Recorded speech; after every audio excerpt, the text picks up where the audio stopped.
Hello, my name is Zachariah, back finally again with some actual plays. Welcome to TMNT, The Other Strangeness, the Stump Gang, the Long Road Campaign. I think we're in session 7 at this point? Something like that. And by we, I'm not alone. I am the game master of this fun little trip, but I have some wonderful players with me directly below my head, playing Roswell, the conspiracy theory alligator, the Billmaster General, Philbilly 330. What's up, guys? And then in the middle, our partner in all things TTRPG, that would be Wizard's Respite's Ash, playing Tex the Armadillo. Howdy, folks. And then finally, last but certainly not least, Hope Child, playing Ruby the Sparrow. Hey guys! Okay, so to refresh, we were just kind of doing this before we jump back in. So to refresh on this, first of all, I do want to say I'm sorry for all the time off that we took. I got some sickness and literally could not talk. That's why there haven't been any real games or streams for the last few weeks. And anybody who's a longtime fan of the channel will know that this just happens to me sometimes. I don't know why, it just does. But we are back, and we were trying to discuss where we left off in the game. Now, I believe we've kind of settled on the fact that we just had the kind of final battle with the Ocho, the 848. They had been brought down via peaceful means, because Roswell the alligator, of all people, brokered a peace between them, himself and Ocho. We had Tex the Armadillo go one-on-one with the gunslinger member of the 848, which I need to remember his name real quick. It was number related. They're all number related. Six Gun. Jeez, why wouldn't I? He's a freaking revolver guy, of course. So he had a big duel, quick draw, and won, which was awesome. Ruby had also held her own in the battle below during the escape. But again, the peace was brokered. The 848 decided that this was a bad contract and they were going to cancel it on Braddock. However, they realized that Stella was not on the premises at all. They don't know where she went at this particular moment. We're picking up in that warehouse where the 848 are heading upstairs to tend to their wounded, namely the sniper that Roswell cut real bad and threw off a scaffolding before brokering peace somehow. And the gunslinger who had been shot, and then of course 2 Chainz that had already been messed up pretty heavily by Ruby the Sparrow in the truck fight from 2 episodes ago. So they head upstairs saying that they would end the contract. It is at this point that Tex is the final person to come down. You guys are in that boat dock area of the abandoned warehouse that we talked about last time, and all 5 of you are there. And that's where we're going to pick up. I am going to say that even though this situation has a lot of control, I am going to leave the control at 30 for right now. Mainly because you guys don't know where Stella is, and that's a pretty big issue. And Aubrey had not come with you guys because Bert had knocked her out, right? Mm-hmm. Yeah, that's right. Okay. That's right. Keep her safe. Yeah. And you guys had locked them in the back of the truck. No. All right. I believe it had also just kind of dawned on us that, oh shit, where's Stella? Yeah. I think that's kind of where we left She off. was here. Yep. We were hoping she was here. You guys had thought she had come here to kind of like give herself up in return for Ruby, but she's not here, so.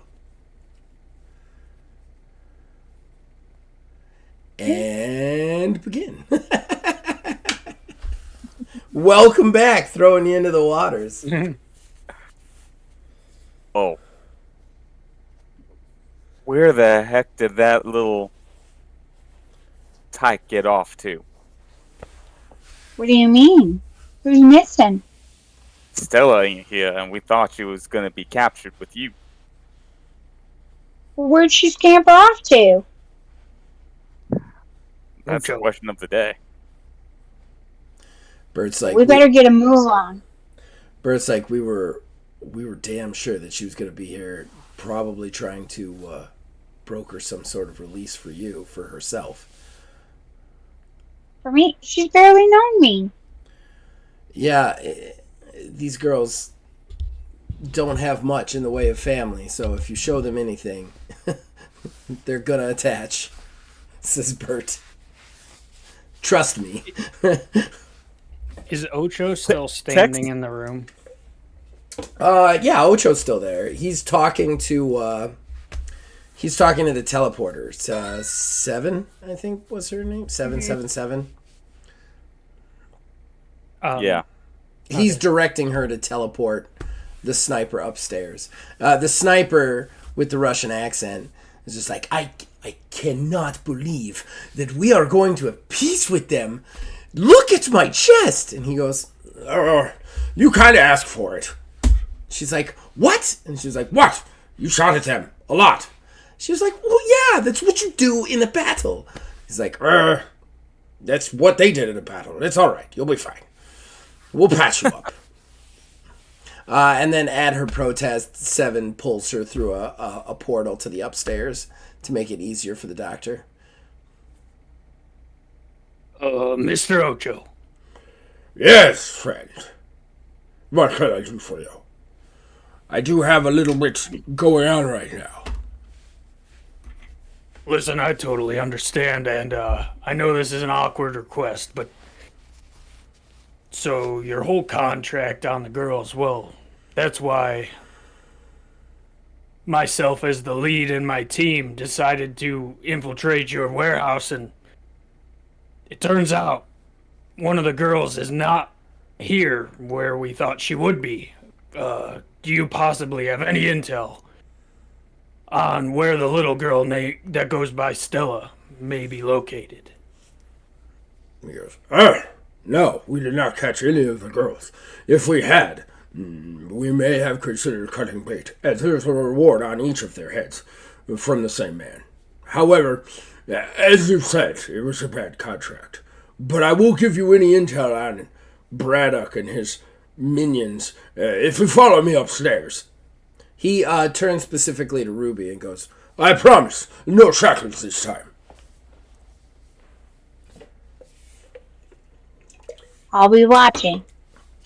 and then he kind of slinks up the stairs. Go to follow. This is our best chance of getting some information, and right now we have none. So why don't we head on up and see what Mr. Best Friend of the Crocodile, Ocho, has to say. I agree. Listen, I know you're not throwing shade my way, Tex. I just got us out of a tough situation. You'll thank me later, but I was also thinking it could be possible that one of these eight Mexican-named folks has some sniffing skills and could help us to track her down. Yeah, I suppose they got some pretty unique talents. That's for sure. Alright, why don't we go up there and see what he's got, and maybe you could, I don't know, have a nice chat with your best friend. And Tex storms off up the stairs. It's all in charisma, Tex. Maybe I'll teach you someday. You guys start to walk up the stairs, and actually, Blurt McCluskey's a little bit ahead of you guys. He kind of walks up next to Ocho, and Ocho kind of looks at him for a second and goes, You're Blurt McCluskey. he goes, yeah, I was kind of hoping my face wouldn't be that recognizable. He goes, Only for people of my... oh, what would he say? I missed the word. People of my vocation. He looks at him and goes, yeah, about people of your vocation. I've heard a lot about you, but I had no idea you were, What, a mutant? He's like, yeah, to be quite frank, yeah. I never knew that the A48 were actually led by a mutant. I mean, there was rumors that there was some sort of monster behind it all, but So no, I was definitely one of the first mutants, I believe. At least, according to my history and everything that I've researched. He continues to kind of walk up the stairs, and he goes, The 848 is not what you think it is. It is, in fact, a charity that I have done for these people. Bert's like, a charity? He goes, Yes. After I mutated, I was a child of war, a war-torn land as well, and, well, I took pity on many of the discarded. I knew what it was like to be discarded. I won't go into that part further, but I took it upon myself to find lost children of war and give them a purpose. People who had been trained to fight, knew nothing else, but their governments or their people had deserted them. That is how you have the people above you. They were all part of some program that was defunded or destroyed or hunted down or what have you. And then I brought them in. We all fight together for the future of peace. At that point, Bert kind of looks at him and goes, the future of peace? What are you talking about? We are gathering our money so that we may retire. We try very hard not to take any negative contracts. This is one that slipped past us because of the sheer volume of money that was thrown our way. But old habits die hard when you are in the contract military business. What have you? When he laughs, his like whole like little giblets jiggle. And Bert kind of goes, yeah, I get that. I'm kind of on a job right now too, and I'm regretting taking all of these folk with me. He kind of looks at him and goes, I understand. Then at this point, Bert just stops and goes, where does the 848 come from? I thought you guys were all one platoon to start. And he's like, you see Ocho, like you guys are about to go through the door now. You've gone almost to start. Ocho rolls his like, or whatever the comparable action of an octopus rolling their eyes would be. And he goes, The 848 is not the official name of the group. It never was. It was something they concocted. And I was like, what? And he's like, 848. It's not numbers. It's 848. 848. They circulated that, not me. I would never be so self-aggrandizing. He goes, oh, 848. Interesting. And then you guys kind of walk through the door to the control center. You do get some scowls and looks from the people you guys were fighting just a second ago. But none of them really give you shit because you're walking with Ocho now. They walk... I gotta figure out which one is their intel guy. What page for it?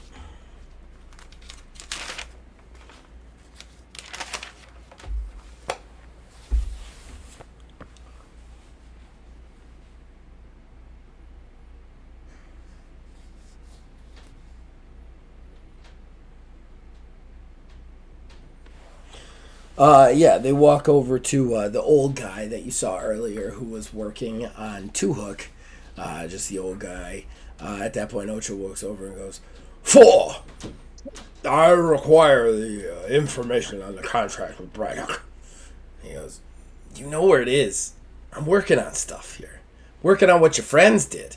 I only got 2 hands. And then you see him kind of like cane over from one to another. You see on one of the tables, Two Hook is kind of bandaged up and giving Ruby the stink eye, while One Eye, the sniper, is like, and now they are in our base? What are you doing?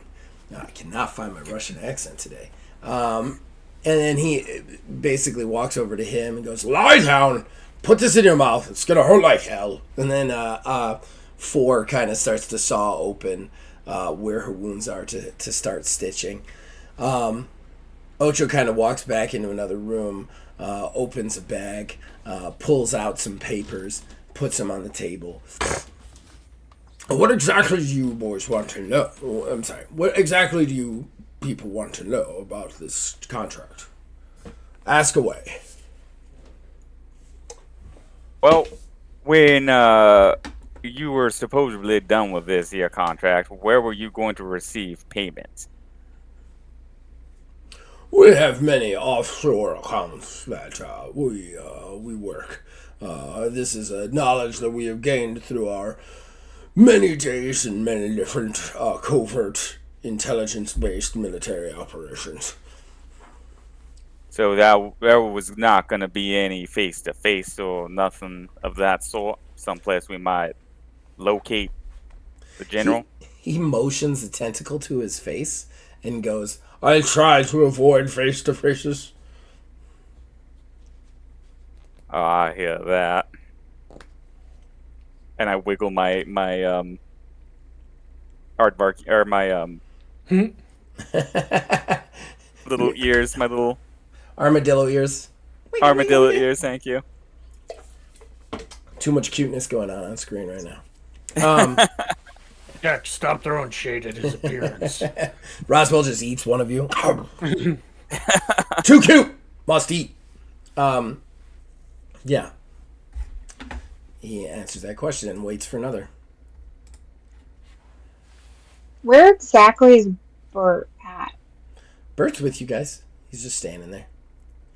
He's holstered his sidearm at this point, but he's just standing with you guys. Mm-hmm. I'm gonna kind of like walk over near him, but kind of like talk to where he can hear me, but not everybody else. Okay, all right. Okay. And I'm gonna kind of say, so if Stella's missing, where's the other two? He goes, they're in the back of our truck, safe and sound. Yeah, we locked him in. Goddess is there, so she won't do anything crazy. You wouldn't have heard that. She was talking specifically Right, quiet yeah. enough to watch. Oh, Not that it's a big deal, Okay. but she specifically said she wants to whisper it to Bert. Yeah, he goes, we locked him in, they're fine. I'll say to Ocho, I'm like,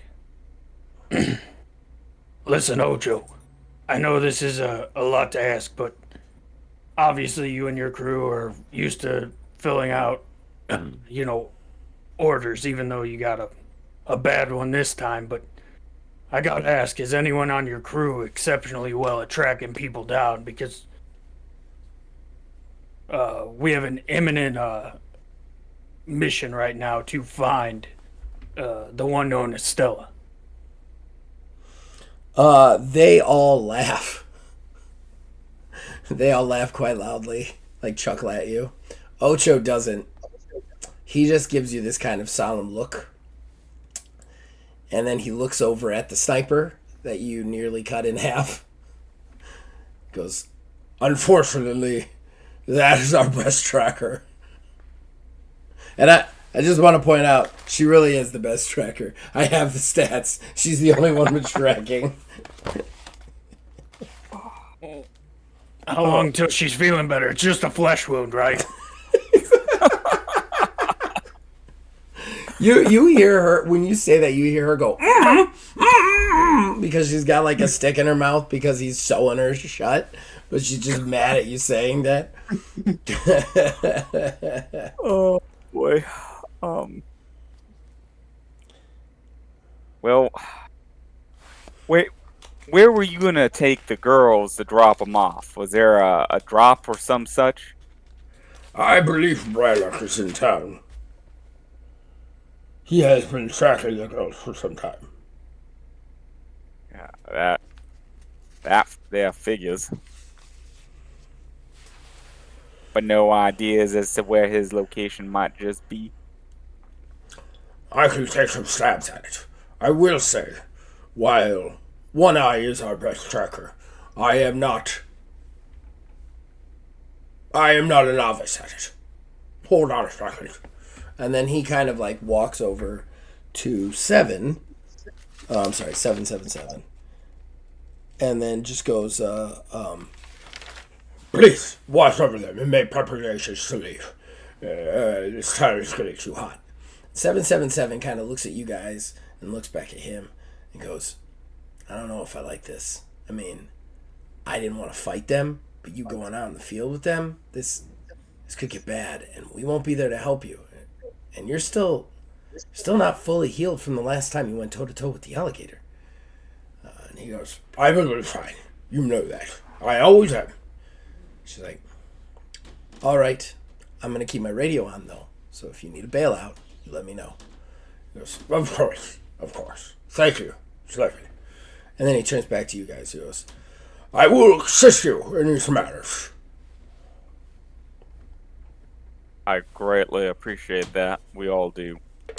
These girls are family to us. Welcome to my crew, temporarily, of course, Ocho. He goes, I am starting to understand the family connection. These are my family as well, and I would not be okay with harm coming to any of them. So let me help you find your family. Well, where should we start? Yeah. Well, he kind of looks at you and goes, Unfortunately, we must start with the girl, and you all know the most about the girl. Where would she go? If she was to come here to turn herself into me, but didn't, what would be her move? I mean, she does not sound like somebody to just run and leave her sisters behind. No, she wouldn't do that. This was a self-sacrificing kind of thing. She thought, erroneously, due to her youth, that she was doing the best thing for her family. Which means, and he takes off his hat, she may have just gone to Braddock instead of going to the mercenaries. I see. Go to the root. if there was anybody, I will say that's not a stupid maneuver. If she had come to us to turn herself in, we would have merely captured her and continued to move after the other two of you, since that is the contract. However, she can leverage herself with Braddock to potentially get the contracts removed. So, I understand this maneuver. So we are looking for Braddock. You understand, though, that Braddock does not travel alone, and he does not travel without resources. None of us are in a good state to take him on. First thing is to figure out where the hell he is. All right, I'm going to make a roll for good old him. And he does not have the best tracking. Just so you guys are aware. Wilderness survival wouldn't help him out at all, would it? No, it would not. That's the closest thing I got to... I would love to hear you pitch me on how Cincinnati is wilderness, but... Well, I do have land navigation. That might help. You know what? Go ahead and give me a land navigation percentile roll. Tell me what you get. Okay.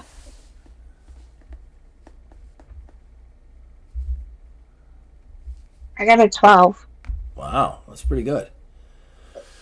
Okay, so for land navigation, you can't really track. Like, that's not what that skill does. However, one thing you can do is kind of look at a map and kind of put together where it would be optimal, maybe, for, I don't know, a paramilitary organization to hang out while they're in town. And that is kind of what you can do. Ocho kind of like goes through his processes as well, trying to track the girl. But again, there's not really a thing to this. There's not really like a trick to it because he has no contact with Stella whatsoever. But you guys do kind of settle on a couple of the potential locations where you might find the paramilitary organization. However, they're not great. They're all going to be very... they're all locations that have like a huge amount of flat parking lot land between that and the building. The building is large. It's easily fortified. It would be easy to cover with snipers, like that sort of thing. Fantastic. Yeah. So, this is less than optimal. Less than optimal, indeed. All right. Do you think, Bert, do you think we could use the truck as bait? Because obviously he's privy to you being involved with the girls at this point. Could we use the truck as bait to lure out him or his men?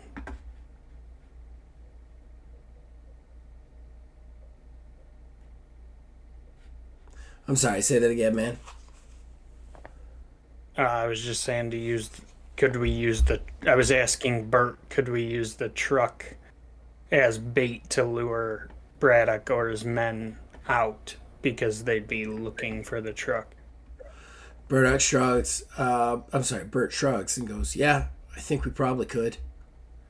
It's worth a try. I don't know what kind of deal she's going to have made with him, but yeah, it's worth a try.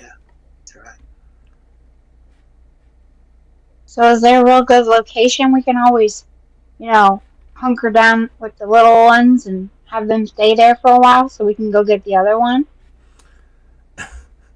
Bert kind of looks at you and goes, I had to knock out Aubrey to keep her from coming this time. I don't know how we're going to get her out of the truck and then into another location where she's going to be okay with not coming along. To be honest, I would rather not lose eyes on the little ones. I know it's a dangerous situation, but they also seem to have magical powers if they drink some of that life-altering goo stuff. I think keeping them around is probably the best we got. It's better than them sneaking off anyways and getting themselves lost or some such, and now we have more little girls to go find. Ocho actually cuts in and goes, magical powers? They may not look it, but they're a lot more related to you and I than to someone such as Braddock. Maybe this is why Braddock wants them so bad. Yeah, I would imagine this would be quite valuable to a man like him.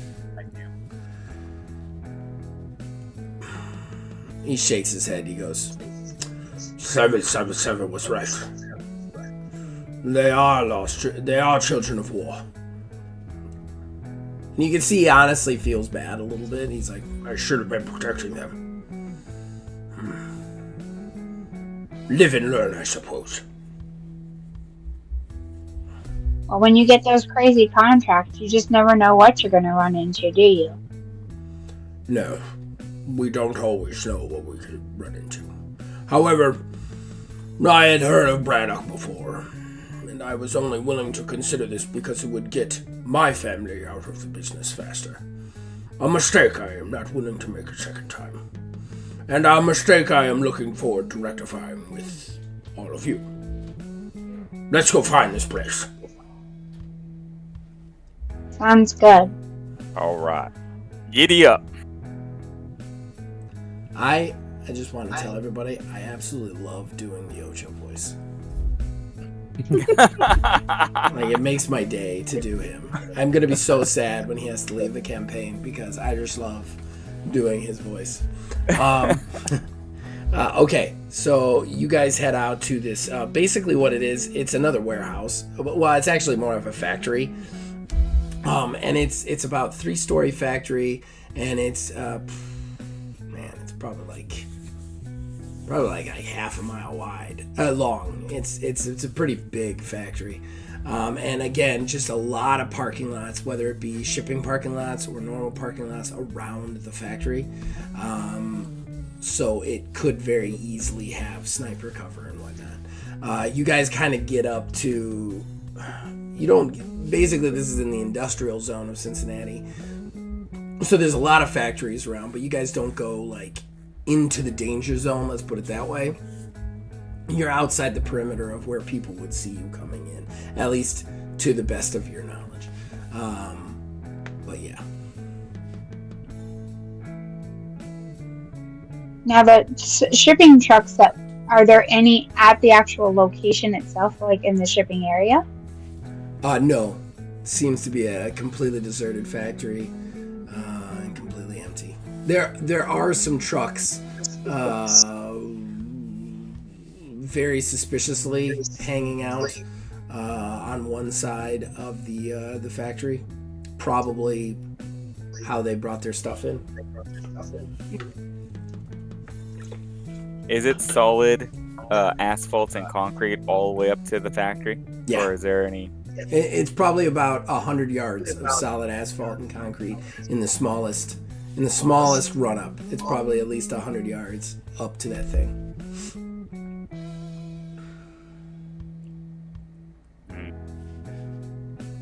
Okay, so in the surrounding of it and stuff, is it just we're down like in the city itself, so it's just a bunch of buildings. There's no like woods or anything around. You guys are correct? kind of on the outskirts of Cincinnati at this point because this is more of an industrial zone for Cincinnati. So you're not in Main Street, Cincinnati. You're kind of like the buildings are a little bit more sparse.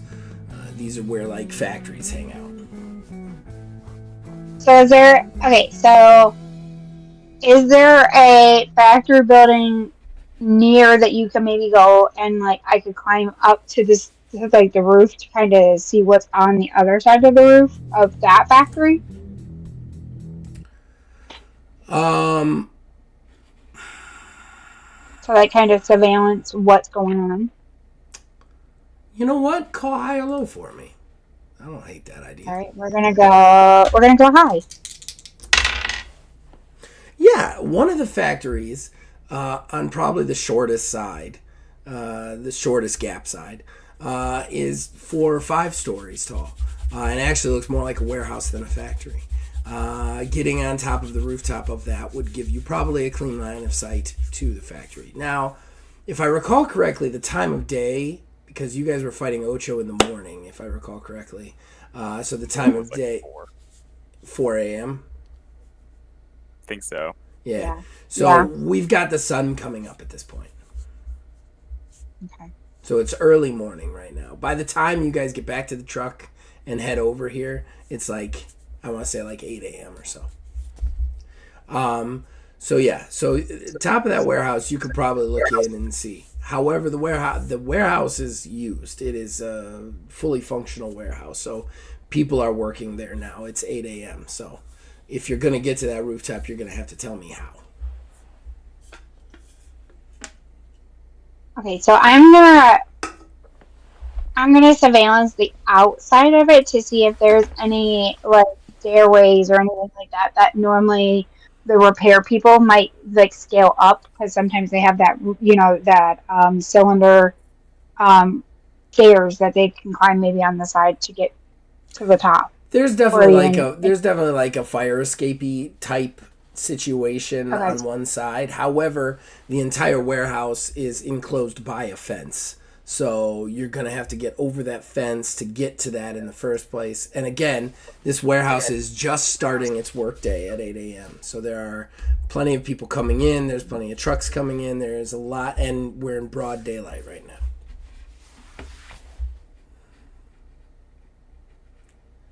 Okay. Dang it. So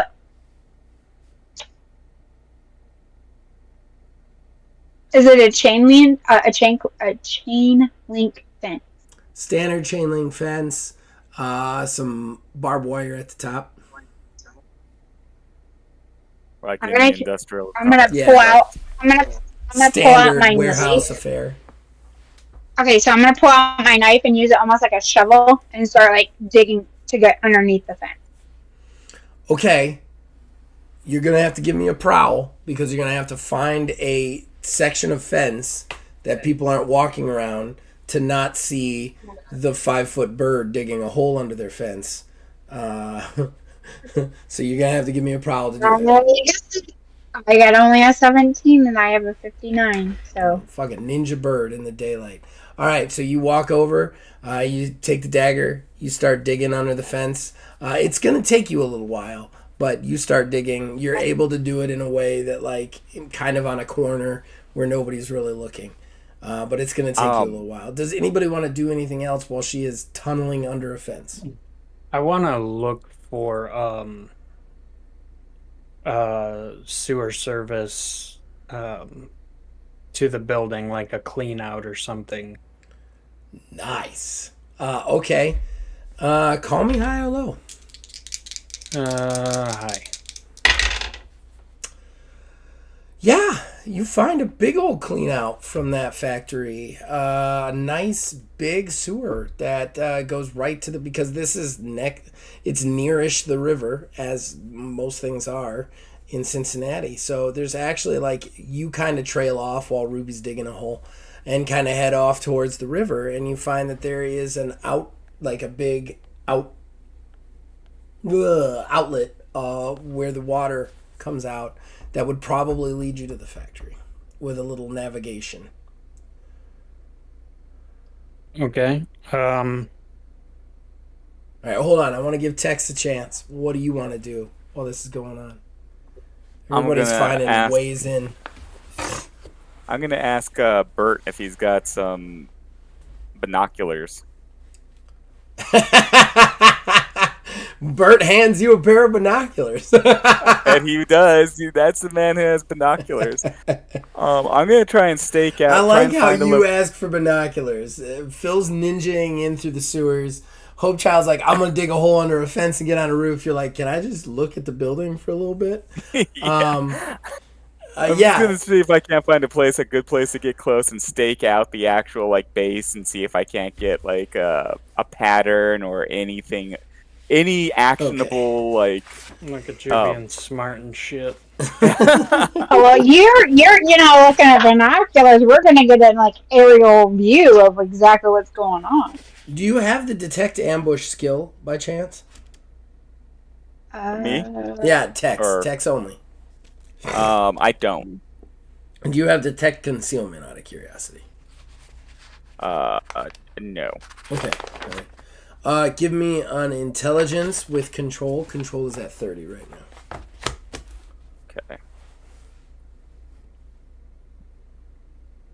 Uh-oh. Aw. Kiddo. I did not get that. You didn't get it? No, not even close. Oh, she can't see me. I always wave and she can't see me. You didn't get it? I did not. No. Oh, okay. All right. Here's the thing for you. You look at the building, you start surveying it with the binocs, and something you notice. You can't quite see the roof because you're on the ground floor, even from the distance. You can see the edges of the roof. You don't see any, gunmen or anything. You see a surprisingly small lack of activity in that building, as in, there's no activity. It looks like nobody came to work that day. You're not exactly sure why, but, it just looks empty and, nothing's happening. Okay. Shoot. And you said that there are two trucks kind of looking suspicious? I would say there's more like 4 or 5 trucks, but yeah. I'm probably, these two are going to go breaking into these other locations. I'm probably going to go sneak up on those trucks and see if I can't peek inside them, maybe open any doors if they're unlocked, that kind of stuff. Getting crazy with it. Okay. You go ahead and give me a prowl. And then, on the other hand, Hope Child. You dig under the fence. You can now crawl in. You're definitely going to need another prowl check. Phil, if you got to go take her to bed, it's totally fine. I just asked her to go lay in my bed for now. Okay. So Hope Child, you're going to need to do another prowl check, maybe another 2 to get up on the building without being seen. Okay. And the first one is going to be a 37. So that's under 59, so we're good. Okay, so you kind of creep along the fence, make a quick rush over to the metal, and begin to climb. Give me another roll. And we made it. It's a 41. All right, you get up to the top. You get up to the rooftop. What do you do? Am I Am I able to see any movement on the top of the roof? Okay, so you look down on the rooftop. Be right back. Yeah, you're fine, man. You do realize that you probably should have brought some sort of binoculars with you to do rooftop surveillance of another rooftop over 100 yards away. But it is still broad daylight. It is not a rainy or cloudy day, and you do not see any active people on the other side. I am going to go ahead and have you do me. Do you have detect concealment or detect ambushes? No, I don't. Okay. In that case, give me an intelligence roll with a control of 30. Intelligence roll. Add that to that. Okay. Here we go. I got it. I got a 19. Okay. All right. You don't see any activity on the top of the roof whatsoever. It looks empty. You do, however, notice about 50 yards in, you notice Tex, who has just decided randomly to start scampering across the parking lot to the trucks without anybody figuring out if anything's going on. Which is obnoxious because he's at least 100 yards away from you, and you're 4 stories up at this point. But he's going okay. Nobody's attacking him, nothing else. And then you swear to God, you see some sort of dark movement around the trucks where he is headed. You're not exactly sure what it is because you don't have detect ambushes or detect concealment. But there's just like a glint of like something moves.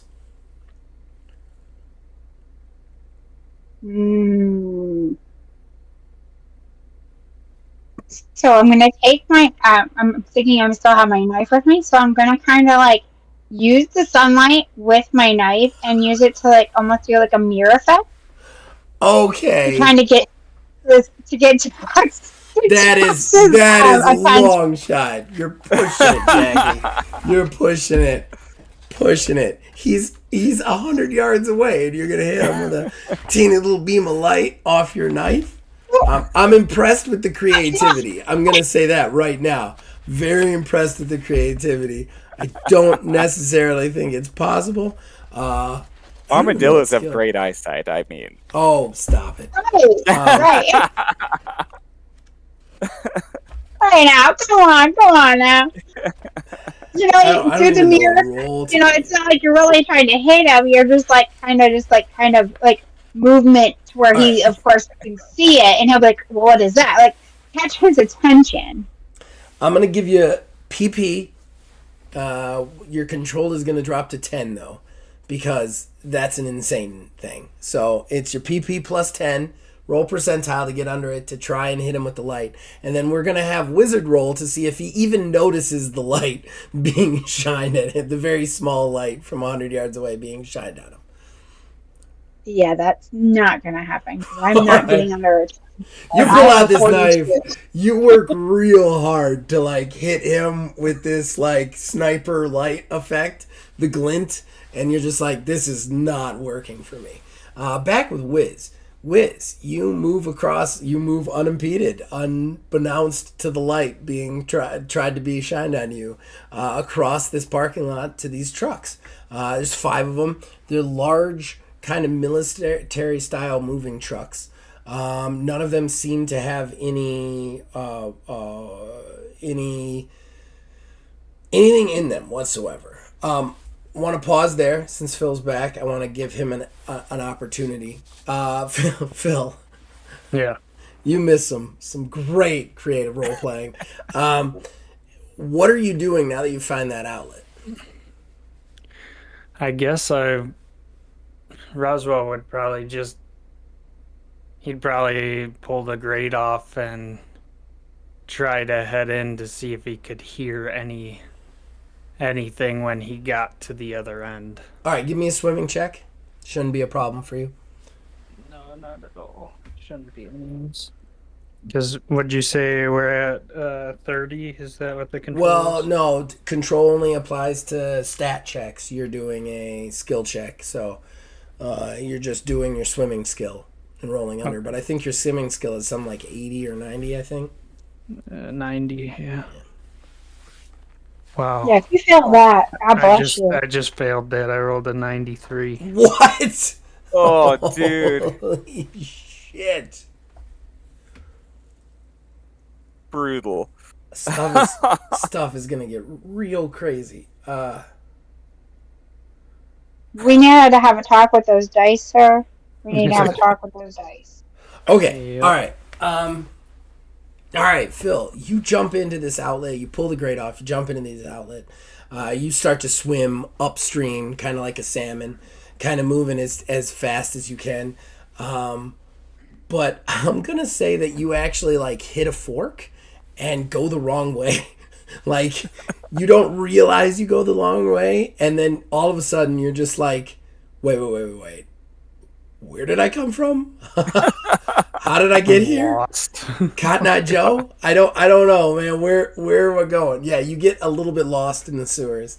So we'll get back to you in a second because Wiz is about to have a very bad day now. Wiz, you arrive at the trucks. You've kind of walked up to the trucks. You're like, I want to say like 10 feet away.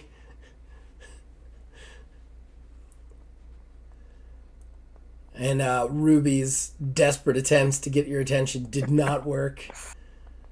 Doop-a-doo-doo. Just walking up to the truck, gonna see if it's unlocked. Just one of the trucks. You're gonna see if it's unlocked.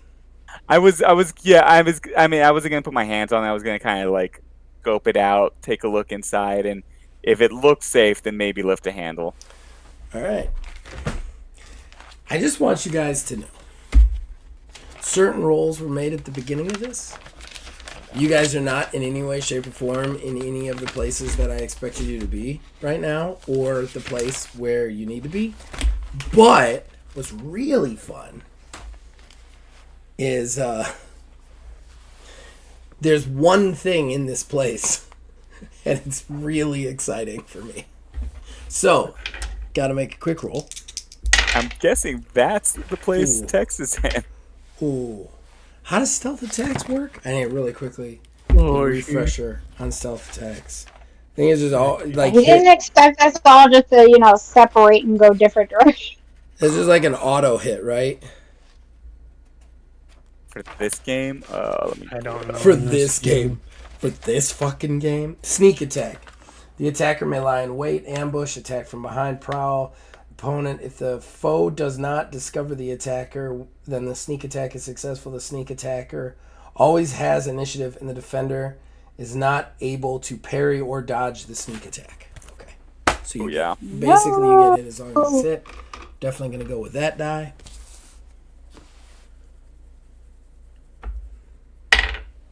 Oh, yeah, he hits.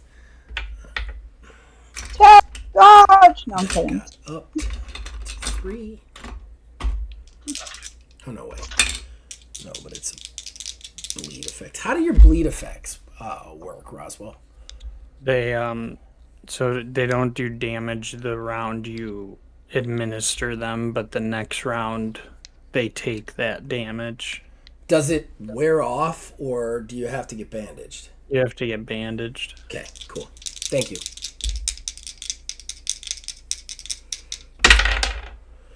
Okay, so you open this truck. You start to peer in the truck. The truck kind of looks deserted. It is at that point that a horrible, sharp, stabbing pain goes through your gun arm. Just terrible pain, as if you're caught in a bear trap. And then you are wrenched backwards, down, and then pulled. And Ruby, you could see this. You see the. I'm going to explain what you see in a second because he doesn't see it. Mm-hmm. You get crashed to the asphalt and then pulled under the truck. You're having flashbacks. Ruby, here's what you see. You see Tex walk up to the side of the truck, climbs up on the driver's side, opens it to look in, and then you see the dark shadow is actually a coyote. It moves out from under the bottom with lightning fast speed. There is a weird glint to its teeth, like something on its face, and then bam, it bites down on Tex, drags him down to the ground, and under the car, the truck, and out of sight. I am racing as fast as I can to start climbing back down where I came from. Do you have glide? Yeah, I do. You could glide. Okay, well then that's what I'll do. I'll glide. How does the glide? Did we mark down how the glide works? Or do I need to look it I up? like how this whole time she probably didn't have to dig under the fence. She could have just flown over it. She No, actually I can't can't. fly. I have to be actually. Oh, I have to be actually up at a Yeah. height to be able to go and get from That would under be the wings. I can't hysterical. just pop them out and be like, "Here we go." Here we go. Yeah, no, we didn't really we did, but we didn't really get into how the glide worked because I glided down You're the I got stairs. it right here. Winged characters can use this power to ride the air currents. Take off requires a strong wind or jumping off from a height. Maximum speed, dependent on wind speed, is 120 miles per hour. Gliding characters get a +2 to dodge and a +4 to dodge at maximum speed. For every 40 miles per hour of gliding speed, the character does an additional +1 damage. So, but for our purposes, it means you don't have to roll. You could just glide off the rooftop and over the fence. So That's what I'm gonna do. wings come out, you rush off the edge, and that's more like a crow. I don't know what a sparrow would make. You kind I of think it's a chicken. that was a chicken. You kind of wings open. You kind of glide out over the fence. You hear a couple of the warehouse workers go, "What the hell?" And as you kind of glide down, but you're not gonna be in combat yet. We cut away to Roswell just kind of trying to figure out where the fuck he is. You give me a swimming check, Roswell. Wait, 72. I got it. I make a wrong turn. What'd you get? 72. Yeah, I got it. You figure out where you made the wrong turn. You backtrack through the currents, and luckily it's easy enough to follow the currents because they're all flowing back towards that outlet. So you can kind of backtrack to where you started and then make your way up to the building. We will get back to Damn you tunnels are made by the Illuminati, I swear. we will get to what you do inside in a second. Tex, you are pulled, probably screaming a little bit, under the truck. You take 6 points damage. You also take 2 bleed, which means that next round you will take another 2 points of damage. And every round after that until that wound is healed. You do get to look up and see your attacker, and immediately fear ripples through your body because you know it, baby. It's the Fanged one. You don't know how he's here, how he's in Cincinnati, or why he has metal teeth, but yes, he has metal fucking teeth, and he somehow is grinning through the fact that he has a hold of your arm. Like he's finally got you, he's finally tracked you down, and here's where he's gonna finally get to eat you. And he just keeps pulling you back between the trucks. What are you gonna do? And I do want to point out the gun is holstered on the side that he bit you because he knows you and he knows what you would use against him. Yeah, he does, doesn't he? So it's going to be a left-handed pull if you go for that gun. I need to get some music on. I am in a pickle. I guess, you know what? You know what? He's a cowboy. He's going to go for the left-handed draw. Fight him. You're going to go for a left-handed draw? Yeah, because I thought... Doesn't have a... Is your main shooting arm your right one? Because that's the one I think he grabbed, didn't he? Yeah. He would have grabbed my shooting arm. Yeah, either whatever way. the shooting arm is. Yeah. They have fought before, Ruby.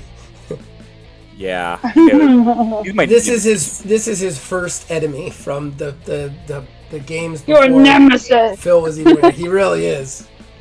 They literally mutated together. Ambidextrous. Ambidextrous. Just decided it. Either that or hand-to-hand basic to try and get him off my butt, but I figure since Tex is a gunslinger, he's gonna go for the gun. Gonna go for the gun? Yeah. All right. Try and draw it. Yeah, Props that's him. definitely gonna take an action, right? Yeah. And since you're with your left, I'm gonna give you a -2 on all of your shots. Okay. I'm also gonna say you can't aim. Okay. Can I do a burst? Can that gun do a burst? Let's look it up. Let's find out. Okay. You're the one about to die. Let's find out. It definitely can. However, if realism's sake, you wouldn't be able to because you'd have to fan the hammer. Because isn't it a revolver? It's got a 357. Yeah. No, the only way you could do it is semi-automatic, automatic weapons, machine guns, and submachine guns. Okay. So you cannot burst with the gun. Gotcha. Yeah, I'll still go for the gun. All right, so you left hand, you pull, kind of fiddle with it. Just fear running through your body. I'm actually going to go ahead and give you a mental check. I think that it would be required at this point because this is like your nightmare came to life and is dragging you under a truck. And that would be, what are we going to do with that? Mental endurance. Mental endurance and your control. We're going to actually drop control to a 20. Okay. Where's Ocho and Bert? Ocho and Bert are on at the truck. Okay. They didn't You were even know supposed to come that. back with knowledge. Like, Tex asked for binoculars, then went to look at the place, and then just decided to run in. So nobody even knows he went in, other than Ruby, who tried to signal him with her knife. It did not work, and then is now gliding in. I was trying to do the mirror sets and it wasn't working. Okay, with the mental control, I make it. You make it? Yes. Okay, so you steel yourself. This is a nightmare. This is the worst possible situation for Tex to be in ever, but you somehow go, no, I'm good. I've survived this guy before, I'm going to survive this guy again. You cross draw with your left, fumble with the gun for a second, but manage to flip it out and pull it out, and then you can kind of take a shot at him just as he's pulling you out from under the truck in between the two trucks, the first and the second truck. So, which is about, like, you got about 5 feet of clearance between the two. What? Check.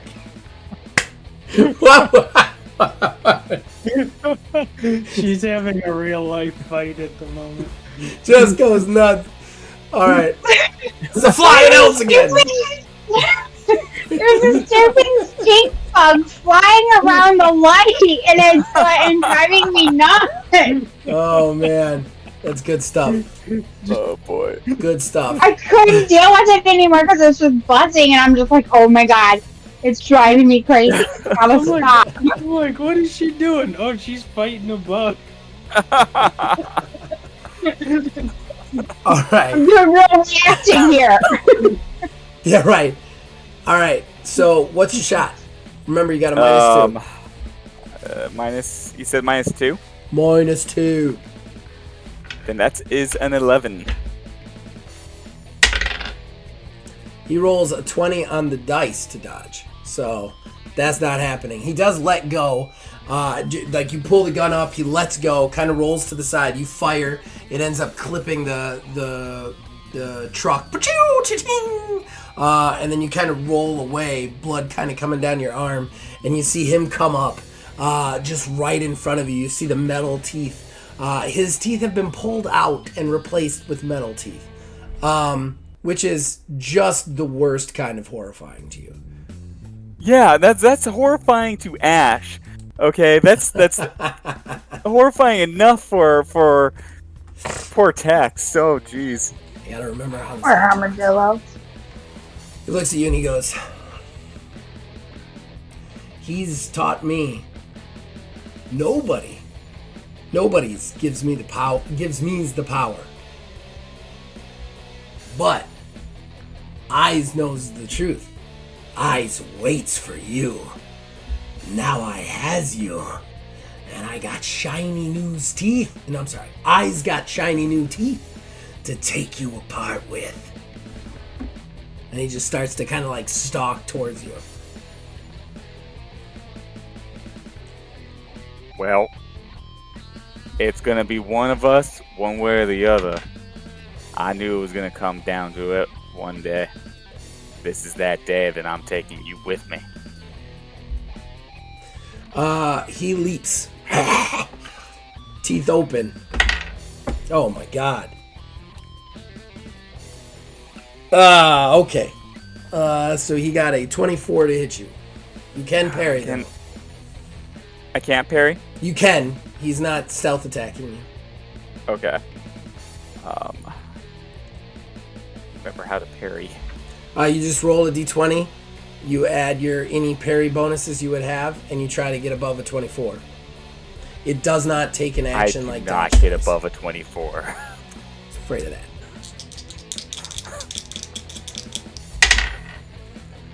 Alright, so he hits you with 5 damage. You And also you also take another 2 for bleed. Is that to my HP or that's still to my STC. STC? Okay. He's above your normal armor though, because I think your AC is what, 13? Yeah. Yeah, so he's above your normal armor. Okay, yeah. He leaps forward with his teeth again. This time he yet again catches your right arm. This time on your hand, like just around the like wrist and back of your hand.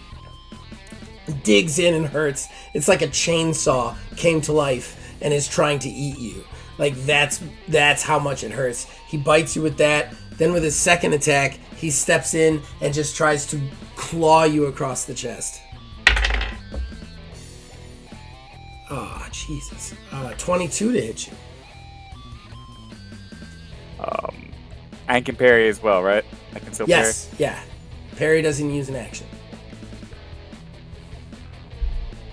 As a +2 to parry, I believe.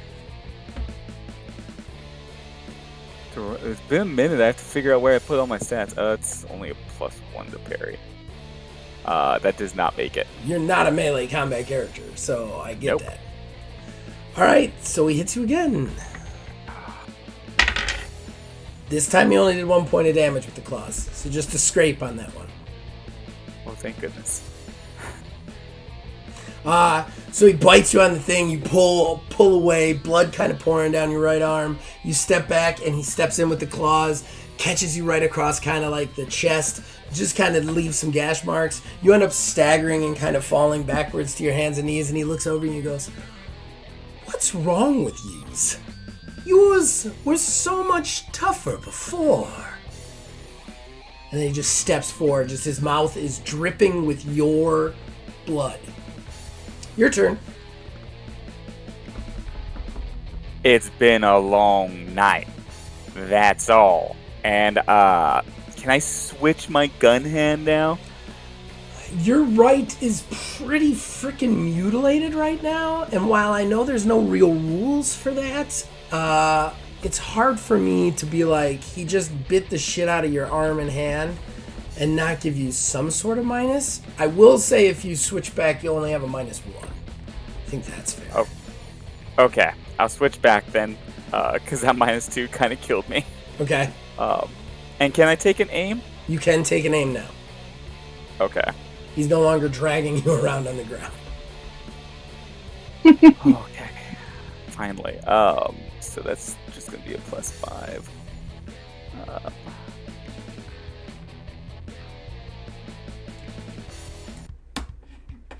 15.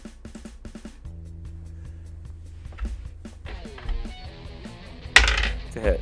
Ooh, you got him, man. Roll Oh, thank damage. goodness. He has a really good dodge too, so I wasn't sure that you'd get him. Was I? That's 10 damage. Your face, you're like, I have a 15. Yeah, really. 10 damage. Nice.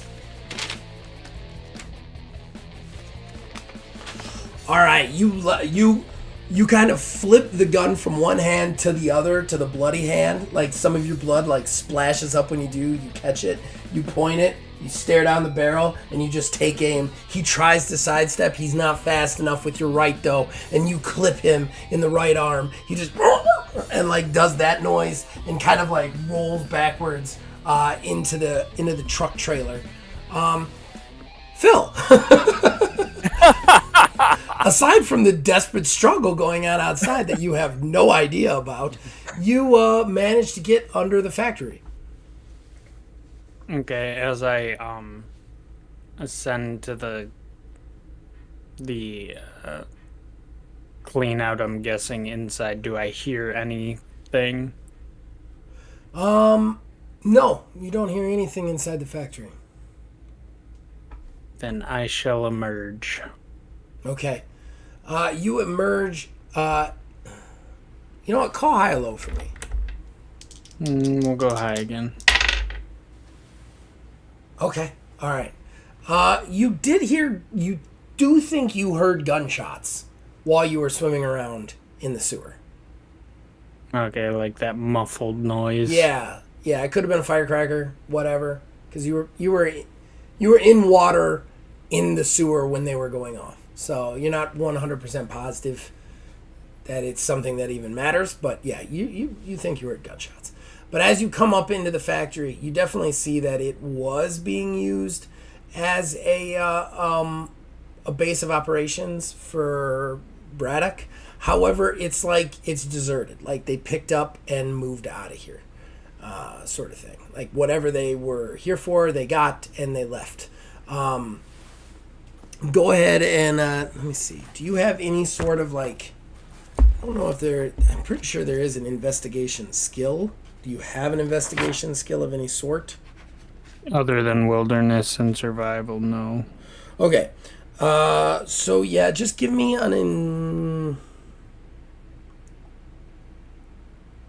just give me an IQ check with a control of 20. Tell me what you get. I won't give you all the information because you're using a skill check, but you might glean some information.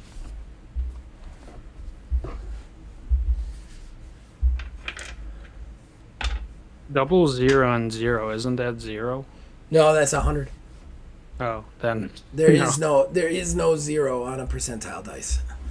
Definitely not. Okay, you glean absolutely nothing from this. Like I said, they packed up, they left. There's some papers strewn everywhere. There's maybe some equipment they left by, some coffee cups. Like there doesn't seem to be like there was definitely people here recently. They are gone now. Okay. What floor did I emerge on? I'm guessing First. the first floor. Okay. Yeah. Can I tell where the entrance to the building is? Yeah, you can tell which way the entrance was, definitely.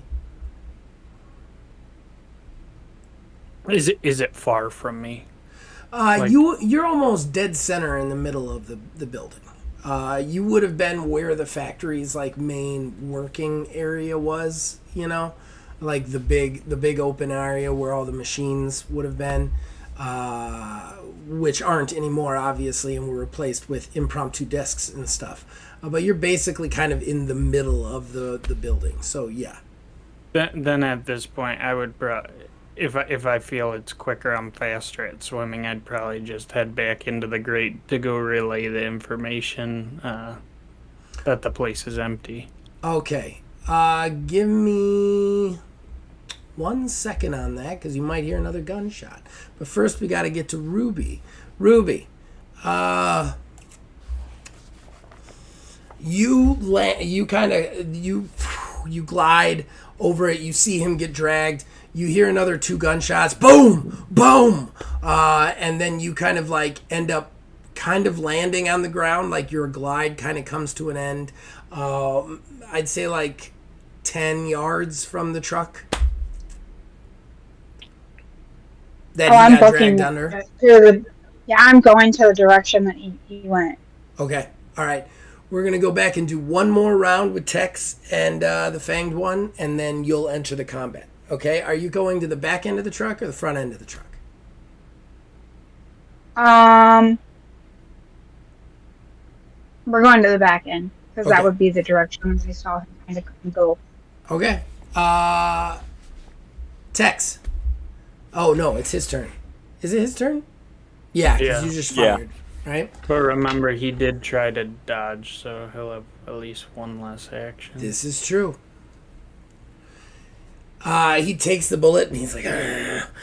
You's not escape me this time. Not this time." And then he like rushes forward, like all fours, like drops to all fours, takes 2 sprinting steps towards you, your blood dripping from his open steel maw, and then he just leaps in the air. His maw opens to try and just come down on you with one big final bite. He rolls. What's your AC? What's your armor rating? 13. Ooh. So he rolls a 12, gets a 6, but that is under your armor rating. So he will hit your armor no matter what. Okay. But So, okay. But you have to beat an 18 to not get hit. With a parry or? Yeah, with a parry. Okay. I get hit.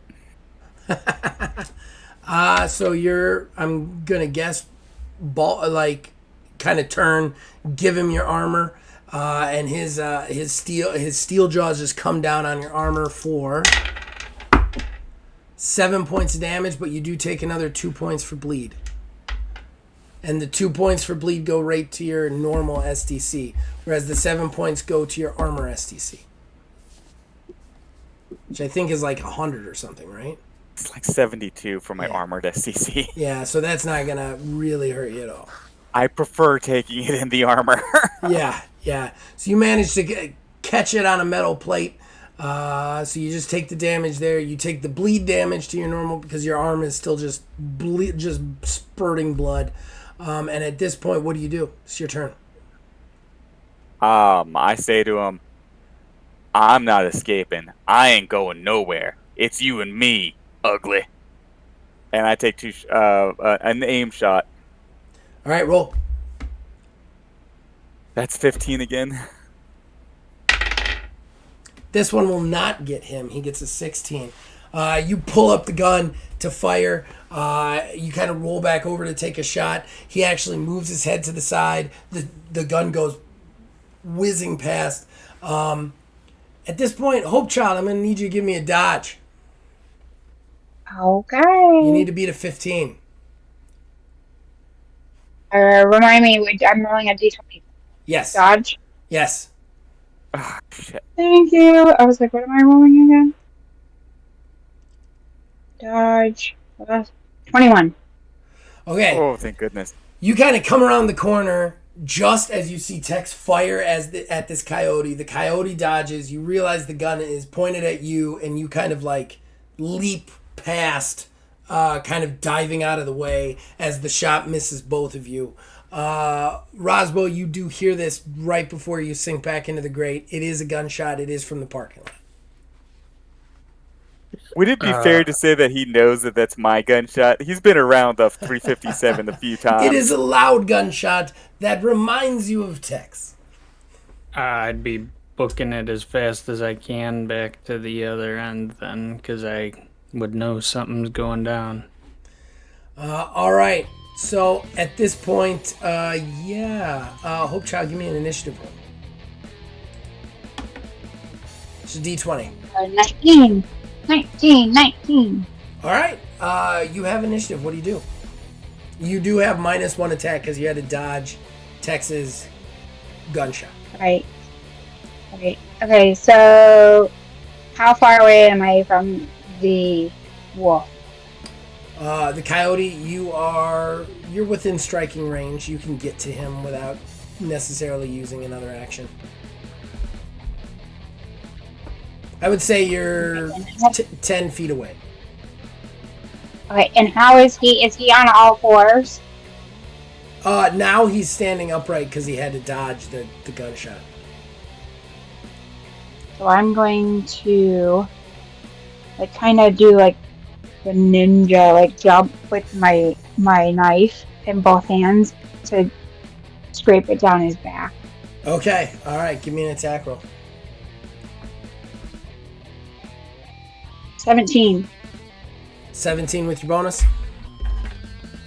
No, not with my bonus. With my bonus, it's 18 with my bonus. Okay.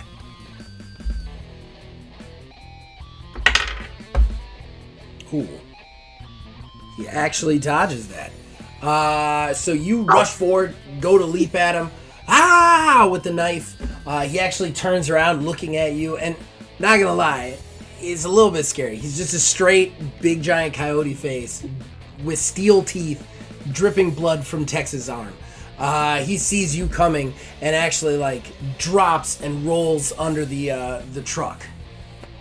At this point, you guys both hear just this crushing, crashing noise as Roswell, probably about 20 yards away, breaks through the wall of the factory heading towards you guys. Boosh! Roswell, smash. However, the fanged one always rolls. wants the Kool-Aid commercial. The fanged one rolls under the truck, and he's going to use both of his actions to attempt to escape. Oh. He's outnumbered. He knows when he's beat. I'm going. Yeah, can right, I just Jack? shout out and say to Ruby, "Don't get involved. This is between me and him." Yeah, of course he can. I know this. Well, I just This may end up in Tex's death, but Tex has had enough of this guy. If you know anything of me as a game master, you know that I will do everything in my power to keep him alive to torture you later. Okay, you yell it. What do you do? I'm definitely going to. I'll shout out to the coyote. Running with your tail between your legs, stand and fight. Me and you.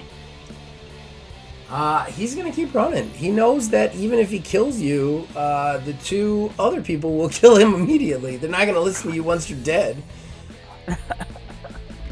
And he's definitely gonna see the crocodile now, or the alligator rushing towards the things. He's gonna keep running under the trucks trying to escape. I'm gonna chase if that's an opportunity. That's definitely an opportunity. All right, you kind of sprint after him. Roswell, what are you doing when all this is going on?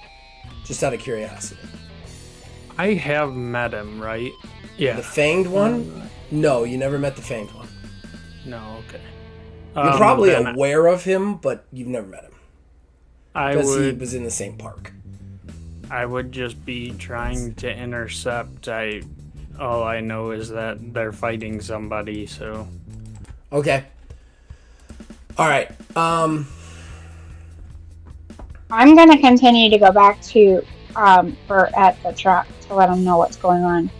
Yeah, actually, when you get back out from around the truck, you can see Bert and Ocho kind of running towards you. Bert has the AR in his hand because they've heard the gunshots and know what's going on at this point. Okay, so you start to, you know what? First, Roswell, give me a... Speed? Not a speed, because I want... Because you know that the combat's going on, but you can only see so much of it because they're in between and under trucks, you know? So I want you to give me a IQ control check. Control is still at 20. To kind of figure out where you should be running to head off the action. Because you don't even really know that the fanged one rolled under. You just know that your friend is shooting a gun and you need to help. IQ and what? Control, which is 20.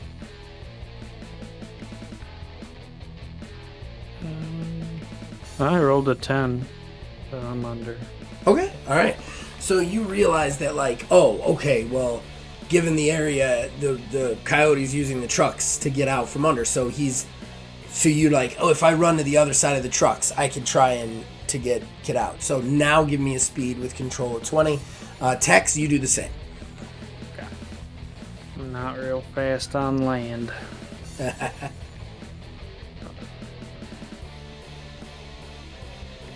Ooh, I rolled an 8. Wow, I okay. am fast right now. Burst of adrenaline.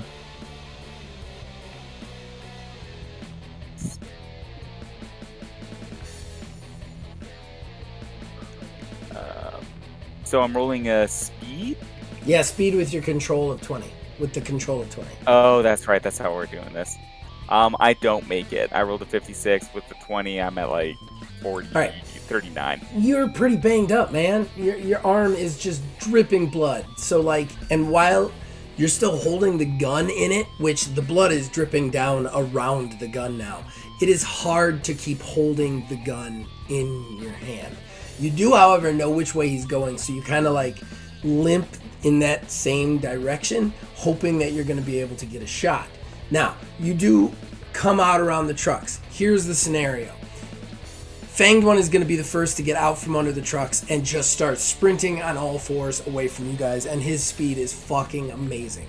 So he is just booking it. However, somebody else's speed is surprisingly amazing, which is Roswell, as he just starts trucking on an intercept course with Fanged One. Roswell's going to get one hit at Fanged One before he can then scamper away. However, before any of that happens, you do have a gun, so you can take a shot at the Fanged One before Roswell collides with him. Okay. Yeah, I'll definitely take my shot. Okay, so you kind of like... Roswell, how fast is your speed? 9. I just rolled really high. Or low. Oh, gotcha. I'm not fast normally. You can see him like huffing. Like he's doing the like fat guy breaths when they're jogging. That's what I do when I'm jogging. Get that extra burst of speed. Convince your body you're fitter than you are. Mm-hmm. You got a Okay. -1, so take a shot. Yeah. So you steal your arm, kind of will it to grip again because you're losing feeling in it. You pull it up, you look down the scope. I got a 23. Woo! All right, Tex, we hear you. It's the best roll I've had all night. Meant to be.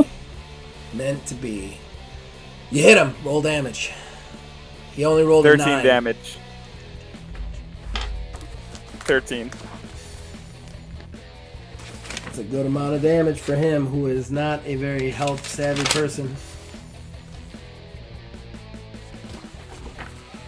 All right, you line up the shot.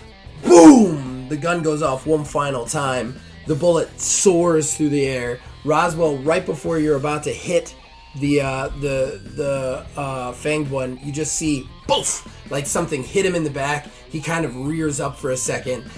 Give me an attack roll on him. Yeah, You just cannot lunged stop with yourself, my feet. yeah, Here from with like my- slamming into him.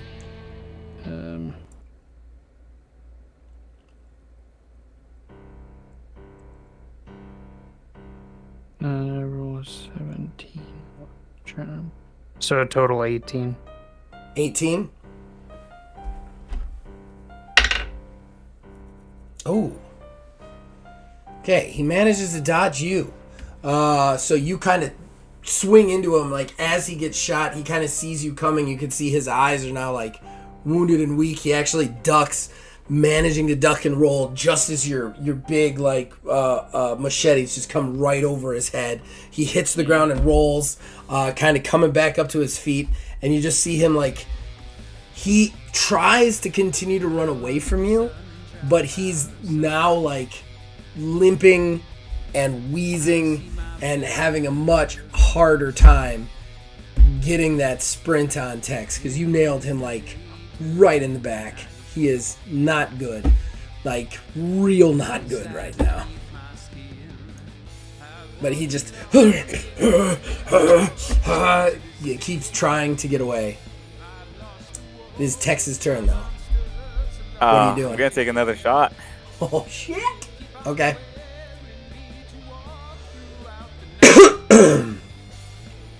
That's 17 to hit.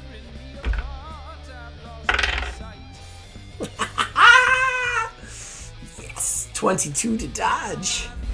God. He manages to duck. Like, just as you take the shot, boom! You take another shot. Like, please let this guy die. You take the other shot, and he manages to duck low and actually roll through the ground and then just start to, like, push himself to start to gallop now. He is too far for you to take any more shots whatsoever. I will give Roswell one final speed check if he wants to try and catch this guy one more time for an attack, but if he fails, it's over and he's escaped with so little health left. So little health. I got one bullet left in the gun, too. I know. I'll try. Okay. Speed and control, so you need a 29 or under. So I roll a 46.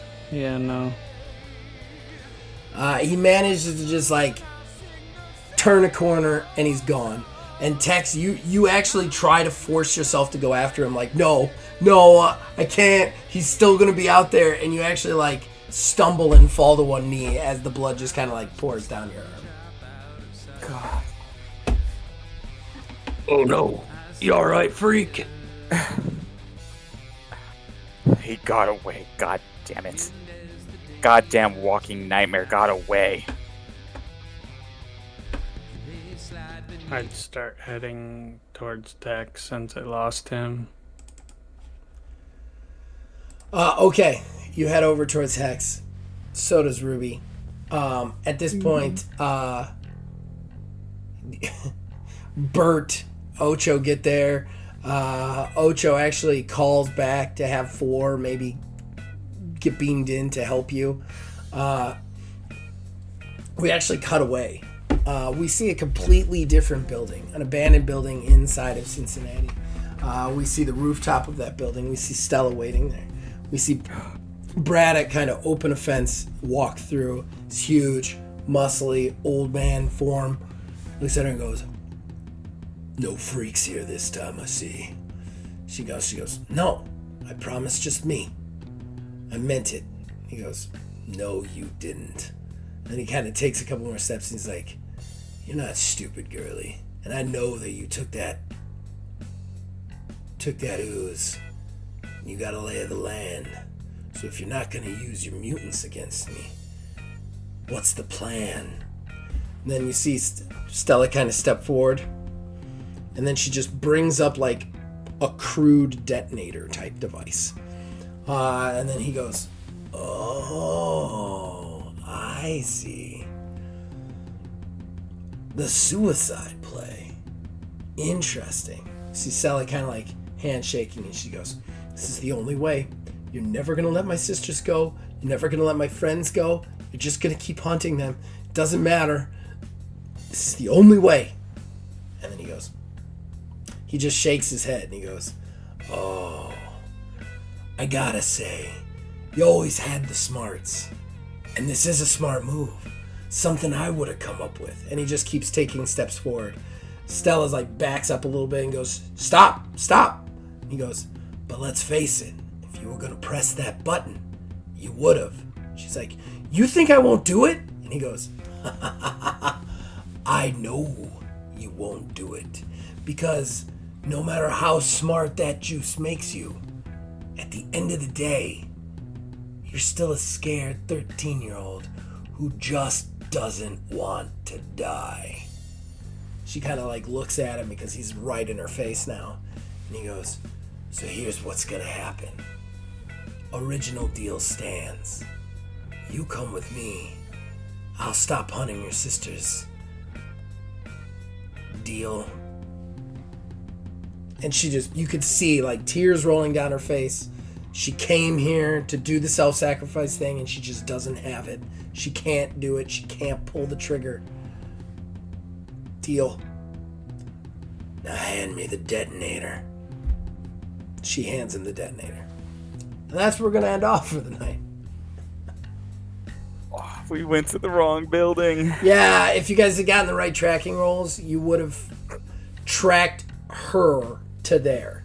And then that would have led you into that and possibly been about. I will say, though, there were much worse mutants to fight there than the one you guys ended up tackling.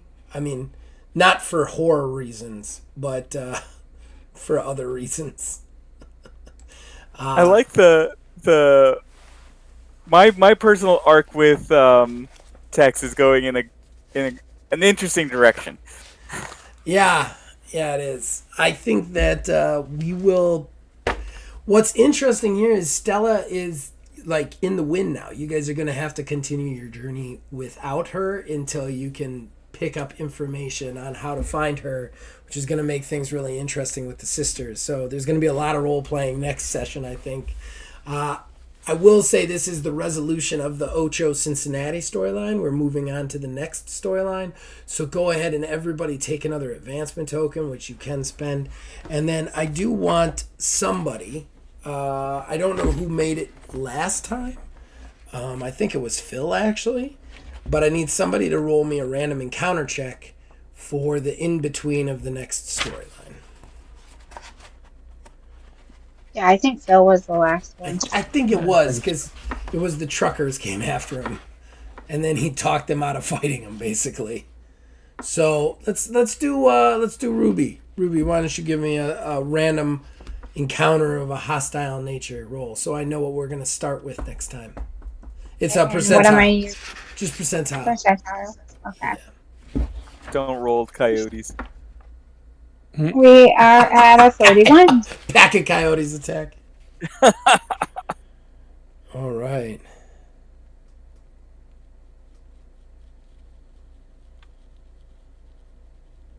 Okay. I know how we start next time. It'll be nice and fun. So, that's it for today. Hope you guys enjoyed it. I know I did. That's for sure. Of course. Yeah, I'm having a lot of fun with this game. So everybody out there, we're going to do the plugs, but we will be back next month, March, with another episode of the Stump Gang as we proceed forward in this whole storyline and try to get to the end of this campaign. Philblade 330, anything you want to plug, sir? Well, next week on Wednesday, don't forget to check out the return of Astral Drive. That's a fun one. And then also check out BG 330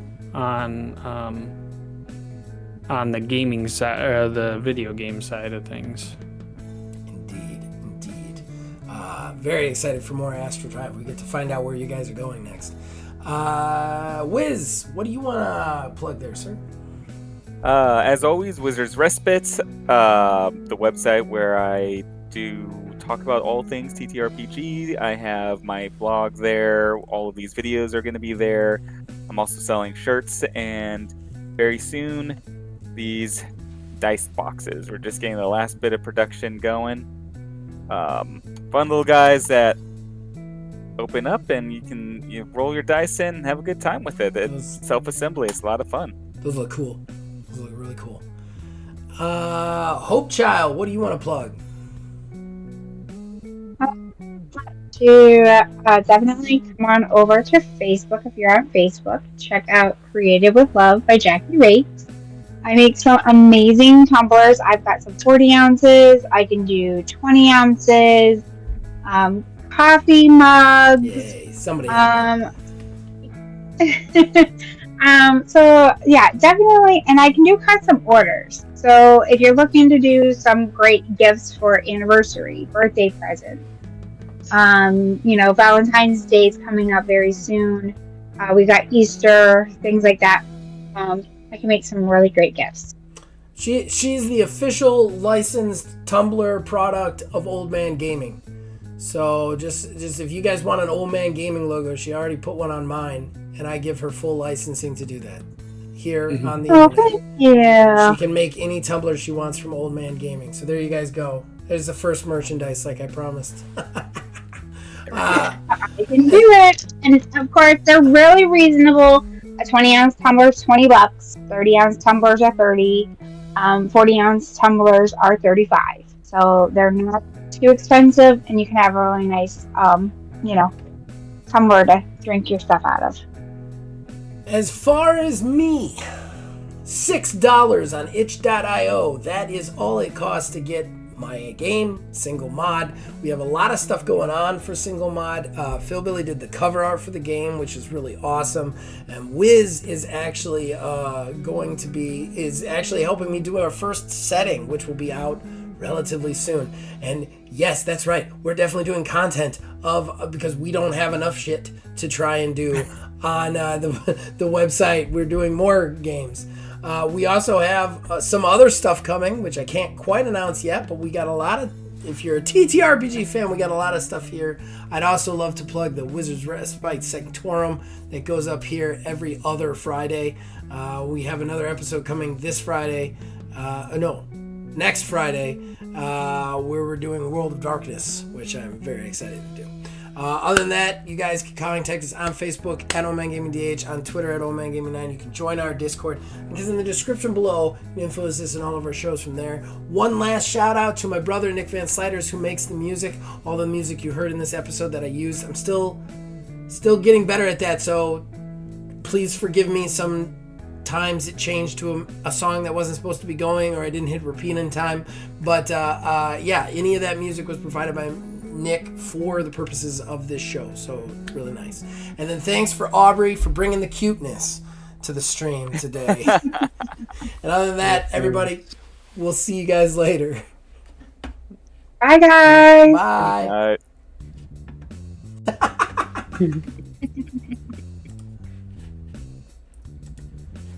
All right, we're out.